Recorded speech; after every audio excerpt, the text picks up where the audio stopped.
In the days when Jerusalem fell to the might of Babylon, 4 young men were taken from their homeland.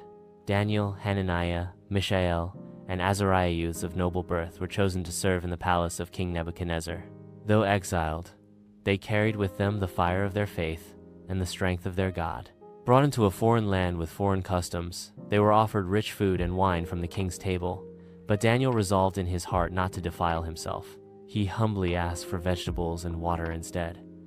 Though their request seemed foolish to the Babylonians, God honored their faithfulness. After 10 days, they appeared healthier and wiser than all others in the king's court. God granted them knowledge, understanding, and insight far beyond their years. And to Daniel, he gave the gift of interpreting dreams and visions. In time, the great King Nebuchadnezzar was troubled by a dream that none of his magicians, sorcerers, or wise men could explain. Angered and desperate, he ordered that all the wise men of Babylon be put to death. But Daniel, calm in spirit and confident in God, asked for time. That night, he and his friends sought mercy from heaven. God revealed the mystery to Daniel in a vision. Standing before the furious king, Daniel spoke not with pride, but humility, saying, "No wise man can explain the mystery, but there is a God in heaven who reveals secrets." He described the king's dream and its meaning with precision. Nebuchadnezzar was astonished, falling on his face, declaring that Daniel's God was truly the God of gods and the Lord of kings. Daniel was promoted, and his 3 friends were given positions of honor in Babylon. But jealousy grew among the Chaldeans, and soon a new trial came. The king built a golden statue and commanded that all bow before it at the sound of music. But Hananiah, Mishael, and Azariah, known by their Babylonian names Shadrach, Meshach, and Abednego, refused to bow. With boldness they declared, "Our God is able to deliver us from the fiery furnace, but even if he does not, we will not serve your gods." Furious, the king ordered the furnace to be heated 7 times hotter. The 3 were bound and thrown in, but as the flames roared, the king saw a 4th figure walking with them, shining like the Son of God. Not a hair on their heads was singed.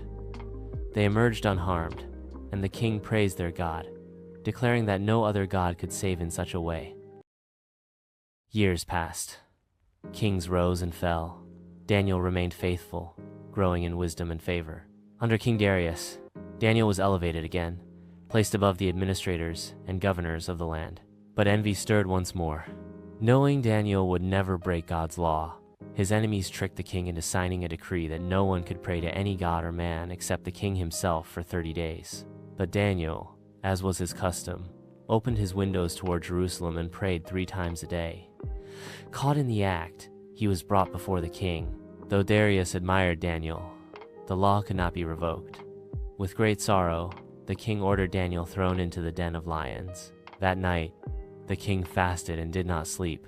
At dawn, he ran to the den and cried out, "Daniel, has your God delivered you?" And from the depths, Daniel's voice echoed, "My God sent his angel and shut the lions' mouths.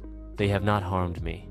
Overjoyed, the king freed Daniel and decreed that all must fear and reverence the God of Daniel, for he is the living God who rescues and saves, and whose kingdom will never end.